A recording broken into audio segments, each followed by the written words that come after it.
Hi ಎಲ್ರಿಗೂ ನಮಸ್ಕಾರ. ಇದೇನು ಜಾಗ ನೋಡ್ತೀರಾ, 20 ಅಡಿ ನಕಾಶೆ ರೋಡ್ ಇದು, ಗೌರ್ಮೆಂಟ್ ರೋಡ್ ಇದು. ಇದಕ್ಕೆ ಅಂದ್ಕೊಂಡಿರೋಂಥ ಜಾಗನೇ ಈ 30 ಗುಂಟೆ ನೋಡಿ. ನಿಮಗೆ ರೋಡ್ ಫೇಸ್ 100 ಅಡಿ ಬರುತ್ತೆ ಇದು. ಇದೇನು ಭತ್ತ ಹಾಕಿದ್ದಾರೆ, ಈ 30 ಗುಂಟೆ ಜಾಗ ಇದು. ಊರು ಪಕ್ಕದ್ದೇ ಜಾಗ ಆಯಿತು ನೋಡಿ, ಅಲ್ಲಿ ಮನೆಗಳೆಲ್ಲ ಕಾಣಿಸಿದ್ರು, ಅದೇ ಊರು ಪಕ್ಕದ್ದೇ ಜಾಗ ನೋಡಿ. ಅಲ್ಲಿವರೆಗೂ ಟಾರ್ ರೋಡ್ ಇದೆ, ಇನ್ನು ಮುಂದಕ್ಕೆ ಏನೋ ಸಿಮೆಂಟ್ ರೋಡ್ ಮಾಡ್ಬೋದು. ತುಂಬ ಚೆನ್ನಾಗಿದೆ ಜಾಗ ಇದು.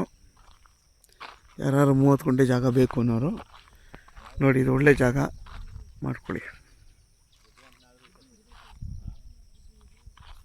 ನೋಡಿ. ಇಲ್ಲಿಂದ ಹಿಡ್ದು ಅಲ್ಲಿವರೆಗೂ ಅದೇನು ಹಸಿರು ಕಲರ್ ಆಗಿದೆ ಅಲ್ಲಿವರೆಗೂ ಫುಲ್ಲು ಎಂಡು, ಆ ಕಮ್ಮದವರೆಗೂ, ಈ 1ನೇ ಕಮ್ಮ ಅಲ್ಲ 2ನೇ ಕಮ್ಮದವರೆಗೂ 30 ಗುಂಟೆ ಜಾಗ ಇದು. ಆದಷ್ಟು ನನ್ನ ಚಾನಲ್ನ ಸಬ್ಸ್ಕ್ರೈಬ್ ಮಾಡಿ, ಲೈಕ್ ಮಾಡಿ, ಶೇರ್ ಮಾಡಿ.